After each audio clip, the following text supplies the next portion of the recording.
Hello and welcome back, dear friends, once again at Lit eCity YouTube channel, the one-stop destination for English learning resources. दोस्तों आज हम discuss करेंगे इस video के अंदर the essay the heritage of India written by A.L. Basham. एक बहुत ही interesting ऐसे है रिटन बाय बैशम, जिसके अंदर वो डिस्क्राइब करते हैं the unique feature, the most essential quality of Indian heritage. तो चलिए स्टार्ट करते हैं इस ऐसे को। Like always there is a brief introduction to the writer, Dr. Arthur Llewellyn Basham. A.L. Basham was a world famous British historian and Indologist. तो Indologist क्या होता है? इंडोलॉजिस्ट एक ऐसा पर्सन है who is not born in India generally, but he is interested in learning about India. Bharat का इतिहास, इसकी संस्कृति, हेरिटेज, इन कल्चर, इन सब में उसका बहुत, इन लिटरेचर, इन सब चीजों के अंदर बहुत ज्यादा वो इंटरेस्टेड होता है, and that person is known as an Indologist. तो जो ल्यूविलन बैशम थे, ये एक इंडोलॉजिस्ट थे। Born in England, he spent his life studying the ancient history and culture of India. बहुत ज़्यादा keenly interested थे, deeply passionate, बहुत ज़्यादा passionate थे। जो एकेडमिक स्टडी होनी चाहिए, एक प्रॉपर रिसर्च होनी चाहिए इंडिया की लैंग्वेजेस, रिलीजन्स, हिस्ट्री, ट्रेडिशंस, इन्होंने पूरी अपनी लाइफ डेडिकेट करी थी। उनका जो सबसे ग्रेटेस्ट वर्क है, सबसे पॉपुलर जो वर्क है, वो है उनकी book the wonder that was India. It is considered as one of the finest books ever written on Indian civilization. और इस बुक को actually we can consider it as a survey of the history and culture of the Indian subcontinent. जो पूरा भारतीय उप महाद्वीप है, जिसके अंदर not only present political India but also countries like Pakistan, Bangladesh, Sri Lanka, Myanmar and all these before the arrival of the Muslims, उससे पहले it was considered one of the greatest empire, हम कह सकते हैं इसको। सो उन सब की स्टडी इन्होंने करी है। और बड़ी ही एक देखिए इंटरेस्टिंग बात हुई, he visited India in 1985 and in this during this stay 27 जनवरी 1986 को कैलकाटा में ही इनकी डेथ हुई। He was working on a new history of India. So this is A.L. Basham for you. अगर हम बात करें इस पर्टिकुलर ऐसे the heritage of India, it is taken from this book the wonder that was India. It is actually a kind of prologue forward for this book. Here heritage, जो विरासत, उसका मतलब क्या होता है? Something that is passed on to us from earlier generations. One generation after another generation, कुछ particular values, कुछ particular rituals, कुछ particular cultural artifacts, they are passed, handed down. Culture, tradition, knowledge and values, इन सब का जो एक compound है, इन सब का एक जो युग्म है, उसको हम हेरिटेज बोल सकते हैं। एंड जो बेसिक ऐसे का की पॉइंट है वो है that Basham considers, his central argument is that Indian culture is all inclusive. What does this mean, all inclusive? That ये आत्मसात करती है, it invites every influence, और उसका जो good part होता है उसको इंडिया एज अ सिविलाइजेशन वो क्या करता है, वो एब्जॉर्ब कर लेता है, अडॉप्ट कर लेता है। Basically, we can say that essay covers four main topics. First, the role of great Indians like Raja Ram Mohan Rai, Gandhi, Vivekanand in renewing Indian culture. After Muslim and British invasions, attacks, इन लोगों के द्वारा एक तरह से जो core elements हैं Indian culture के, उनको रिन्यू किया गया। Gandhi's real source of inspiration, इसके बारे में बैशम जो है वो जो जनरली एक्सेप्टेड ट्रुथ है उसको वो एक्सपोज करते हैं कि गांधी के जो एसेंशियल सोर्स ऑफ इंस्पिरेशन है वो क्या है। Third is the confidence of post independence India, how India is emerging from like a sleep of the colonial period. And last one, the evidence that Indian culture has changed greatly but also remaining deeply continuous. So लगातार एक change भी हो रहा है, but core values at the heart of this culture, there are certain eternal elements. तो start करते हैं इसकी summary. Basham opens the essay by discussing how the idea of social service, samaj seva, become a central part of modern Indian religious and cultural thinking. देखिए, society या फिर social work, social service को किस तरह से बहुत सारे इंडियन थिंकर्स ने लिंक कर दिया रिलीजियस और कल्चरल थिंकिंग से.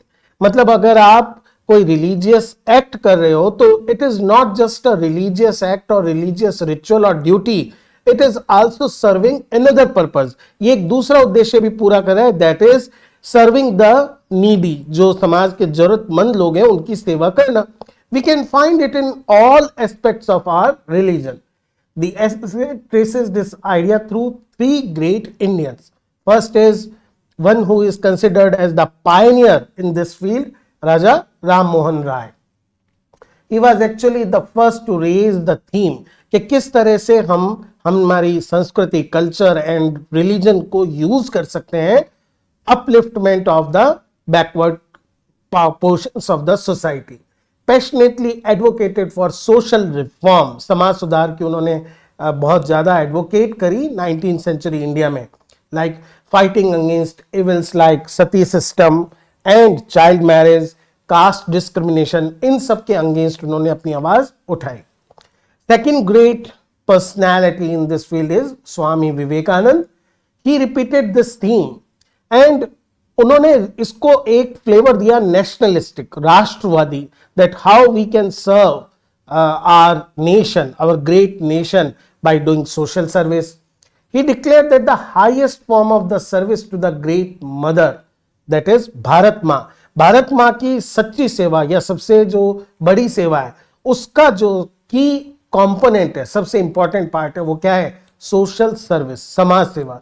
समाज के जो जरूरतमंद लोग हैं, जो पिछड़े लोग हैं, उनकी सेवा करके हम एक्चुअली क्या कर सकते हैं? We can serve our nation. He believed that serving the poor, the needy and the weak, जो समाज के कमजोर लोग हैं, उनकी सेवा करके it is like we are worshipping God, हम भगवान की सेवा कर रहे हैं. So that is why उनकी जो sermons थे, उनकी जो preachings थी, उससे एक बहुत ही strong religious and patriotic energy, देशभक्ति, उस समय की जो यूथ था, युवा था, उनमें एक जबरदस्त एनर्जी, ऊर्जा आई. The third one is Mahatma Gandhi, and he took this idea of connecting social service with religion and national service to the fullest development. उन्होंने सोशल सर्विस को एक्चुअली में रिलीजियस ड्यूटी में कन्वर्ट कर दिया. उनके हिसाब से देखिए, उनका जो पसंदीदा भजन था, वैष्णव जन तो तेने कहिए पीड़ पर आई जाने थे. मतलब जो एक्चुअली एक रिलीजियस पर्सन है, वो वही हो सकता है जो अपने फेलो बींग्स का, जो अपने देश के बाकी लोगों के दर्द को पहचान सके. And for this every Indian must follow this code. Serving the suffering, जो पीड़ित है, पुअर है, ऑप्रेस्ड, शोषित है, was not just a political act.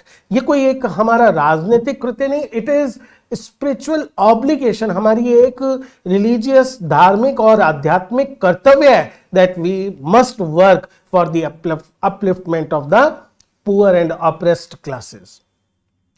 By pointing out these three great personalities, Basham notes के गांधी के जो सक्सेसर्स थे, जो गांधी के बाद आए, through the medium of Indian national Congress, जो गांधी के विचारों से प्रभावित थे, लेकिन जो पॉलिटिकल पार्टी के, जो इंडियन इंडिपेंडेंस के लिए भी काम कर रहे थे, because of his pervasive influence, उनके जबरदस्त व्यापक प्रभाव के कारण they continued this development even after independence. Independence के बाद भी इस चीज को फॉलो किया गया. Now Basham talks about the second theme of this essay, that what are the main influence on Gandhians thought. Now he considers, Basham ऐसा मान के चलते हैं, there is a misunderstanding about Gandhi, एक हमारी गलत फहमी है. Many people, including both Indian and European, जिसमें भारतीय और यूरोपियन दोनों शामिल हैं, they believed that Gandhi was the perfect embodiment of Hindu tradition.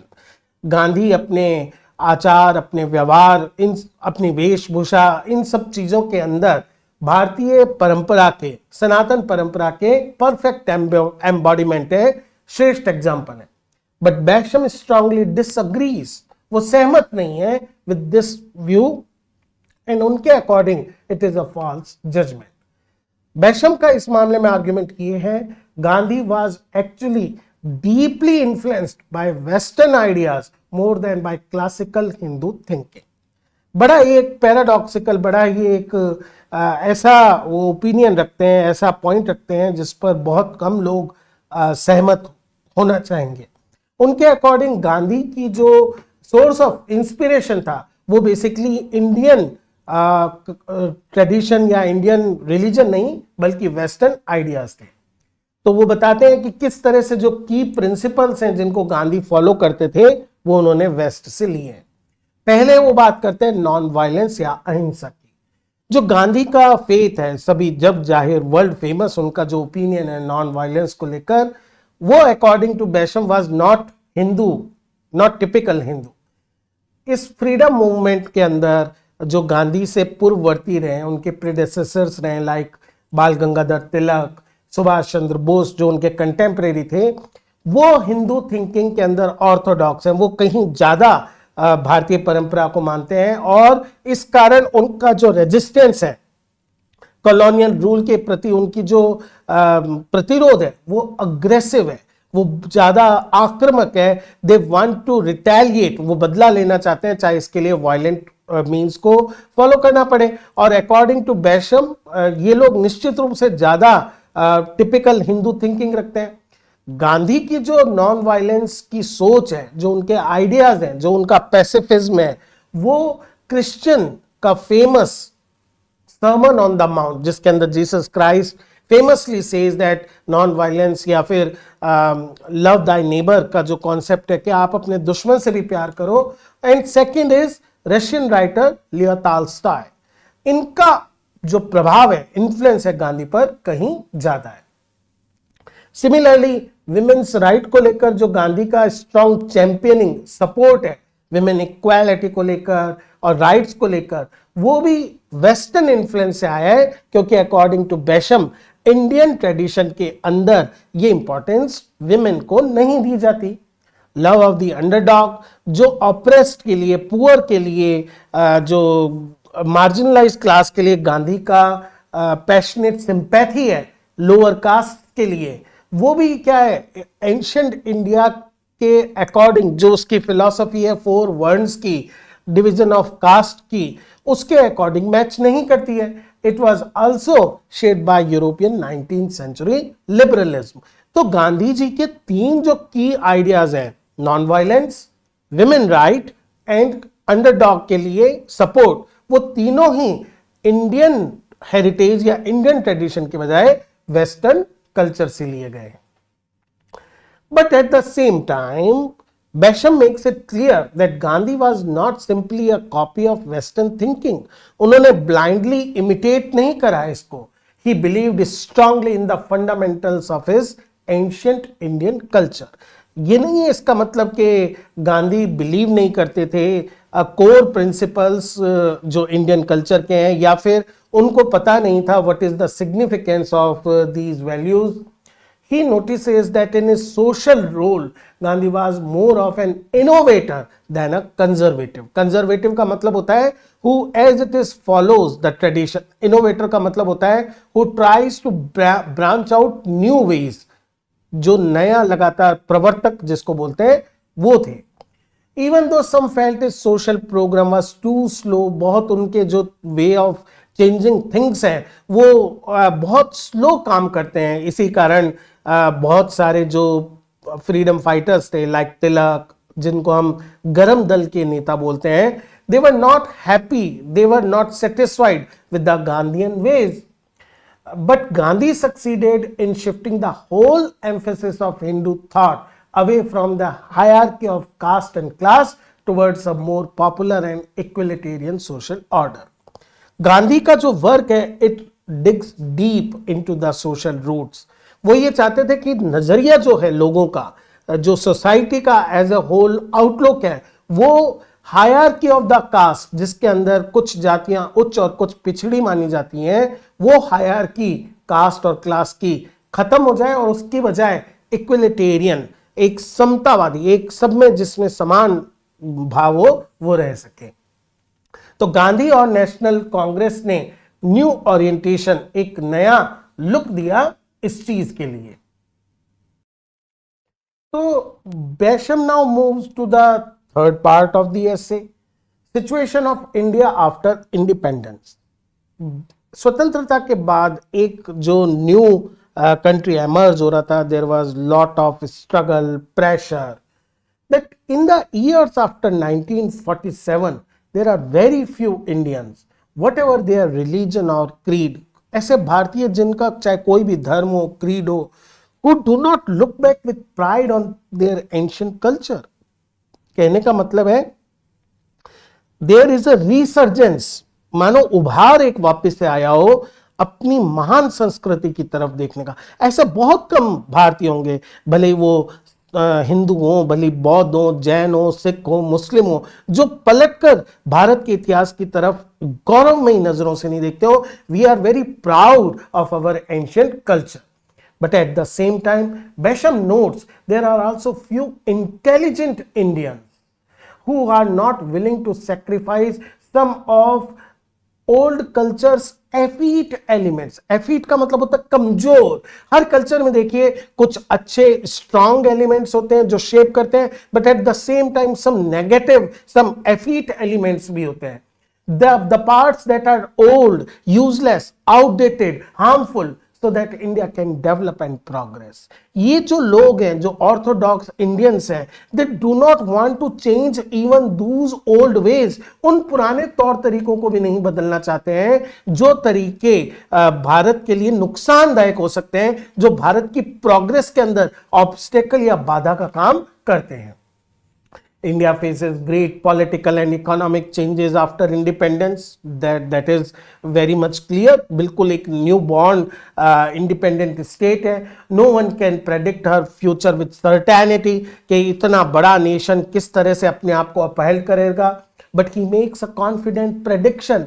उस समय भी बैशम इस बात के लिए बहुत ज्यादा एश्योर है, Indians of coming generation will not become pale and unconvincing copies of Europe। बहुत सारे जो डीकोलोनाइज्ड कंट्रीज थे, जो न्यू बॉर्न कंट्रीज थे, they turned into pale and ineffective copies of Europe. उनके अंदर टोटल यूरोपियन इन्फ्लुएंस आया, but Basham is very much assured, उनको भरोसा है भारत ऐसा नहीं करेगा। India has its own rich roots. They will people rooted in their own tradition, उनकी अपनी परंपरा होगी। fully aware of the continuity of their culture, उनको अपनी कल्चर की कंटिन्यूटी का पता होगा कि किस तरह से इतने सालों के बाद, इतने इन्वेजन्स, इतने सारी चीजों के बावजूद जो कोर एलिमेंट्स हैं वो बने रहे। There is also a very healthy positive sign। क्या केवल 7 years जब ये ऐसे लिखा गया था, just in mid of the 50s, 1955 के आसपास, even after the 7 years of independence, जो दो एक्सट्रीम एटीट्यूड्स हैं जो इंडिया के लिए हार्मफुल हैं, डेट्रीमेंटल हैं, नुकसानदायक हैं, वो डिसअपीयर हो रहे हैं। कौन सा?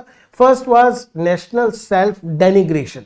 डेनिग्रेशन होता है अपनी इंडियन रूट्स को ही क्रिटिसाइज करना, लुक डाउन करना, उनको कमजोर, उनको आउटडेटेड मान के चलना। एक्सट्रीम के अंदर मतलब हर चीज जो इंडियन है उसको रिजेक्ट कर देना, रिफ्यूज टू एक्सेप्ट करना कि ये आउटडेटेड है, ये किसी भी तरह से मॉडर्न वर्ल्ड के अकॉर्डिंग नहीं है। ये भी कम हो रहा है। दूसरा सेकंड एक्सट्रीम है फेनेटिकल कल्चरल शॉविनिज्म, जिसके अंदर सिर्फ और सिर्फ ये मानकर चलना कि जो आपकी कल्चर है, जो आपका तरीका है, केवल वही अच्छा है, बाकी पूरी दुनिया खराब है। It is opposite tendency to blindly glorify everything that is Indian and reject all outside influence. Instead इन दोनों अपोजिट व्यूज के, कॉन्ट्रेरी व्यूज के अलग, a healthy balance is emerging. So Basham declares that Hindu civilization is now performing the most spectacular feat of synthesis. Synthesis का मतलब combining, mixing the best of the both of worlds. दोनों पाश्चात्य और भारतीय सभ्यताओं के श्रेष्ठतम विचारों को मिलाने का. He means that India is successfully absorbing Western culture. जो अच्छे एलिमेंट है वेस्टर्न कल्चर के, आउटलुक्स हैं, साइंटिफिक टेम्परामेंट है, वर्किंग टूवर्ड्स इक्वालिटी है, into itself, and it has done with many cultures before, and it is not for the first time. पहली बार नहीं हो रहा है, पहले भी जो फॉरेन इन्फ्लुएंसेस इंडिया के अंदर आए उनमें से श्रेष्ठतम एलिमेंट्स को इंडिया ने एब्जॉर्ब करा है. Basham gives a long list of all the cultures Indian civilization has absorbed in the past: Indo-European, Mesopotamian, Iranian, Greek, Roman, Turkish, Persian, Arab. All these cultures, ये सारे लोग अलग अलग समय पर टाइम्स में इंडिया में आए. India welcomed them, though they came as invaders. Some of them came for just to loot India, but still India ने हमेशा welcome करा उपनाम से और उनके अच्छे elements को absorb करा. Whenever a new culture came into contact with India, जब भी कोई नई culture इंडिया के contact में आई, civilization absorbed it, changed slightly, थोड़ा change भी हुआ, but never lost its essential character. जो core है इंडियन कल्चर का वो हमेशा as it is रहा. लास्ट पार्ट के अंदर बैशम कहते हैं the same process is happening with the western culture. India पिछले 100 सालों के अंदर वेस्टर्न कल्चर के टच में है. जब ये ऐसे लिखा गया था, India is well on its way to assimilate, absorb जो अच्छे एलिमेंट्स हैं उनको लेने के लिए. Indian culture is not weak और फ्रजाइल. ये डरता नहीं है, ये इनसिक्योर नहीं है. It is extraordinarily flexible and strong. हर इन्फ्लुएंस को लेकर भी ये स्ट्रांग बना रहता है. Basham then reassures the reader जो मोस्ट वैल्यूएबल एलिमेंट्स हैं इंडियन कल्चर के, जो कोर एलिमेंट्स हैं जिनसे इंडियन कल्चर यूनिक बनती है, दे विल नेवर डिसअपीयर. वो कभी गायब नहीं होंगे, no matter how much west influences India. वो कुछ एलिमेंट्स बताता है जो इस तरह के हैं, लाइक भागवत गीता. जो गीता है, it will never stop inspiring man of action. ये कर्म का उपदेश, कर्म की हमेशा प्रेरित करती रहेगी. Upanishad will never stop inspiring man of thought. उसी तरह से ब्राह्मण, उपनिषद, वेद जो है वो विचारकों को नए नए विचार देते रहेंगे. Great epic stories of heroes of Mahabharata and Ramayana, love stories of Dushyant and Shakuntala, Pururva and Urvashi, they will always be read and loved by Indian people. कभी भी उनके प्रति हमारा जो इंटरेस्ट है, हमारी जो उनको पढ़कर जो एक सब्लाइम प्लेजर मिलता है, वो कभी कम नहीं होगा. The quiet and gentle happiness जो हमारी इंडियन लाइफ का पार्ट रही है, that we love to enjoy the life without operation. कभी हमने दूसरों को आक्रमण नहीं करा चलाकर, कभी पीड़ित नहीं करा. डिजीज, पॉवर्टी, इन सब के बावजूद देयर आर फेस्टिवल्स, सेलिब्रेशंस. तो वो नथिंग कैन ओवरशैडो इट. कोई भी चीज हमारी ये आत्मिक शांति छीन नहीं सकती. It will never vanish. ये कभी गायब नहीं हो सकती. Hectic fast pace of western life, उनका अपना रोल है, लेकिन इंडियन कॉन्टेक्स्ट में ये बना रहेगा. Final part of the essay, Basham gives specific evidence Indian culture has already changed greatly for the better. Better किस लिए? क्योंकि इसके जो ऐसे एलिमेंट्स थे जो अब यूजलेस हो गए हैं, या इवन जो हार्मफुल थे उनको हमने हटा दिया है. यूजलेस और cruel elements of the past have already disappeared, like बार्बरस sacrifices of animal. जो पशु बलि या उससे भी पहले नर बलि दी जाती थी, have long since been forgotten. Small scale animal sacrifices अभी भी कुछ सेक्स के अंदर पंथ में चलते हैं, but basically the idea is done with. Similarly, widows have long ceased to be burned on their husbands' funeral pyres. जो सती प्रथा थी वो पूरी तरह से अवैधानिक हो चुकी है, इलीगल हो चुकी है. Terrible practice of sati has been abolish, उसको कानून के द्वारा खत्म कर दिया गया है. Child marriage is also illegal. Girls can not be married in childhood by law. Similarly, in buses and trains all over India, Brahmins rub shoulder with the lowest caste. तो जाति का जो जाति संबंधित कास्ट डिस्क्रिमिनेशन की problems थी वो भी रिड्यूस हो रही हैं. Temples are open to all people by law regardless of caste.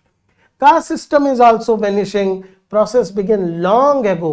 Basham says its pace is now so rapid. पहले ये शुरू हो चुका था लगभग 60-70 साल पहले, लेकिन अब जो इसकी स्पीड है वो इतनी तेज हो गई है, अब इतनी ज्यादा बढ़ गई है. Even more objectionable features of caste made completely disappear with in a generation और टू. जो भी डिस्क्रिमिनेशन से रिलेटेड प्रॉब्लम है वो भी हट जाएंगी. The old joint family system था, भारत का जो परिवार की व्यवस्था थी संयुक्त परिवार वाली, adopting itself into modern present day condition, वो भी नई परिस्थितियों के हिसाब से हो रहा है. So in short the whole face of India is altering. कहने के लिए भारत में सारे पुराने एलिमेंट्स जो ऑब्स्टेकल की तरह थे वो हट रहे हैं, बट कल्चरल ट्रेडिशन कंटिन्यूज. जो मूल परंपरा है भारत की वो जारी है. It will never be lost.